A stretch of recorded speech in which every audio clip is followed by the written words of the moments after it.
Story सुना दो बेटा, स्टोरी अगर सुना दी बस तो बात नहीं, 3 मिनट में पूरी कर रहा हूं स्टोरी, फिर बात नहीं, चलते चलते स्टोरी भी पूरी कर रहा हूं, बस बात नहीं, 3 मिनट में पूरी हो रही है, रुको फिर सुन लेना, बस अब बोलना नहीं बीच में। एक बार क्या होता है, एक गांव से एक लड़का शहर में निकल जाता है, बोलना मत, अगर कोई बोला तो मेरा साइकोलॉजी खराब हो जाएगा, और आपको पता है कि फिर सारी चीजें खराब हो जाती हैं, तो एक बार ध्यान से सुनते रहना। एक बार एक लड़का होता है, आप ही की तरह मान लीजिए या मेरी तरह मान लीजिए, आपकी तरह किसी की भी तरह मान लीजिए, एक बार एक लड़का होता है, गांव से निकलता, गांव में वो बड़ा परेशान होता है। परेशान पता कैसे होता है? अपने दोस्तों को देखता है कि मेरे जो दोस्त हैं वो खूब अच्छे से खाते पीते हैं, अच्छे अच्छे कपड़े पहनते हैं, और उसके माँ बाप जो है उसको अच्छे अच्छे कपड़े ये सब नहीं दिला पाते हैं। वो कहते हैं बेटा तू पढ़ाई कर ले, काम कर ले, ये सब चीजें वो कहते हैं कि हम इतने कैपेबल नहीं है, तेरी हेल्प नहीं कर पाएंगे, तू मेहनत कर, कमा, बड़ा आदमी बन, और कल ये सब चीजें करेगा तो अच्छा लगेगा, हम उतने कैपेबल नहीं है। उस लड़के को गुस्सा आता है, परेशानी होती है, कहता है दोस्त के जो माँ बाप है वो तो उनके लिए करते हैं, तुम मेरे लिए क्यों नहीं करते हो? गुस्सा आता है और गुस्से में छोड़कर चला जाता है, गुस्से में छोड़कर घर को चला जाता है। माँ बाप बहुत रोते हैं, रोकते हैं कि हमारे लिए तो सब कुछ तू ही है बेटा, अगर तू कहे तो हम सब कुछ तेरे लिए बेच देंगे, क्योंकि खेत उनके पास होते हैं, कहते हैं हम ये भी बेच दें, तू कहता है तो उसने कहा नहीं मुझे कुछ नहीं चाहिए, मैं निकल जाऊंगा और मैं बड़ा आदमी बन के दिखाऊंगा तुम्हें। क्या बोला था वर्ड ध्यान रखना, बड़ा आदमी बन के दिखाऊंगा, और गांव को, घर को, माँ बाप को छोड़ के, सबको छोड़ के निकल जाता है, शहर में निकलता है। स्टार्टिंग में परेशानी होती है, लेकिन धीरे धीरे धीरे धीरे बाय एंड बाय वो क्या बन जाता है, एक बहुत बड़ा आदमी बन जाता है। मैंने पूरी स्टोरी काट दिया, शॉर्ट में बता रहा हूं तुम्हें, ठीक है। अब क्या होता है कि जब बहुत अमीर आदमी हो जाता है तो पैसा बहुत ज्यादा हो जाता है, बहुत ज्यादा पैसा हो जाता है। तब वो बहुत ज्यादा पैसा कमाने के बाद वो एक दिन क्या सोचता है कि मैं एक वृद्ध आश्रम खोलता हूं। क्या खोलता हूं? वृद्ध आश्रम।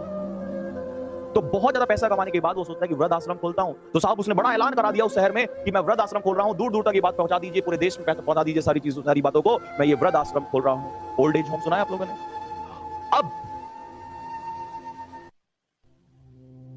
जब वो वृद्ध आश्रम खोला जाता है तो उस समय पर जितने भी बुजुर्ग लोग होते हैं उस शहर के आसपास के, सबको उसमें, और बहुत बड़ा होता है वो वृद्ध आश्रम, बहुत बड़ा, बहुत सारी फैसिलिटीज, ऐसी ऐसी फैसिलिटीज की कभी कोई सोच नहीं सकता। तो सारे जितने भी बुजुर्ग लोग जब आ जाते हैं वो रहना स्टार्ट करते हैं, तो वो एक दिन क्या करता है कि सबको बुलाकर और बड़े बड़े मंत्रियों को बुलाकर एक फंक्शन रखता है। क्या रखता है?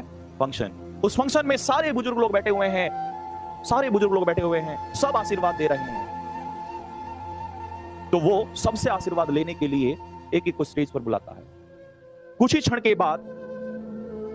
के बाद जैसे ही दो बूढ़े व्यक्ति स्टेज पर चढ़ते हैं तो धीरे धीरे धीरे धीरे कदमों की तरफ वो उसकी तरफ आगे बढ़ रहे हैं, उनके कदम, वो नीचे झुकता है और उसके सर पे हाथ रखा जाता है।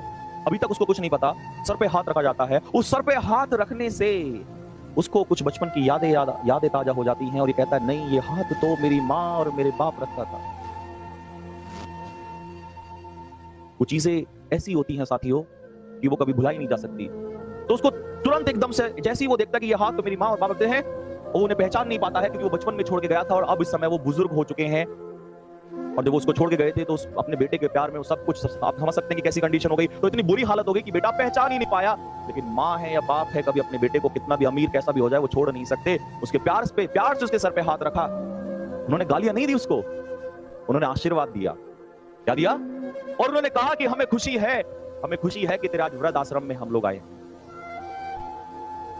इस बात को सुनकर वो इंसान वहां से चला जाता है और उसके कुछ ही क्षण बाद उसकी मृत्यु हो जाती है।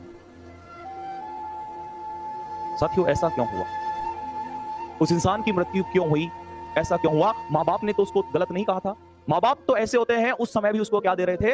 आशीर्वाद दे रहे थे। लेकिन ये सदमा वो बर्दाश्त नहीं कर पाया कि मेरे माँ बाप, जिसने इतना बड़ा वृद्ध आश्रम खोला, उसके माँ बाप उस वृद्ध आश्रम में है। इंसान कई बार जब बड़ी ऊंचाइयों पे पहुंच जाता है तो ये चीजें, छोटी छोटी चीजें, ये बेइज्जती बर्दाश्त नहीं कर पाता है। अपनी ऊंचाई को इतना भी बड़ा मत ले जाइए कि नीचे जमीन पर पैर रखने में कभी नीचे जमीन पर पैर ही ना रख पाओ। और उस पैसे का क्या फायदा अगर कंडीशन ऐसी हो जाए? आप भगवान के पीछे भाग रहे हैं, पैसे के पीछे भाग रहे हैं, और उस भगवान को आप वहीं छोड़ के चले आए। और सैल्यूट तो बनता है, ऑब्वियस सी बात है। मतलब इससे मैं यही कहना चाहता हूं कि माँ बाप फिर भी हमेशा ऐसे ही होते हैं कि देखो उसको छोड़ के चला आया था उनको, और आज भी उन्होंने ये नहीं कहा कि अबे ये तो सब कुछ हमारा ही है। उन्होंने कहा कि हम तेरे वृद्ध आश्रम में हैं, तू अगर इससे खुश है तो हम तब भी खुश हैं। माँ बाप हर सिचुएशन में खुश रहते हैं, लेकिन कई बार बच्चे क्या होते हैं, शानो शौहरत, दिखावा, ये वो सो, पता नहीं कहां किन रास्तों पे निकल जाते हैं। लेकिन लास्ट में समझ में आती है तो एक ही बात आती है कि स्वर्ग तो वहीं उन्हीं कदमों में है, उन्हीं चरणों में।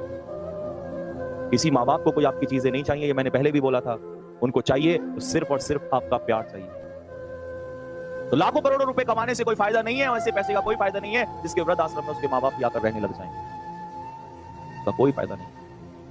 तो इस बात को यही विराम देंगे। सभी बच्चों को मेरी तरफ से नमस्कार। स्टोरी कैसी लगी, क्या आपको सीखने को मिला, वो आप कमेंट बॉक्स में लिख के बताएंगे। ठीक है बच्चों, बस मैं तो यही कहूंगा, दिन रात मेहनत करो। जिंदगी में माँ बाप का नाम रोशन करना बहुत जरूरी है। दिन रात मेहनत करते रहो, हम आपके साथ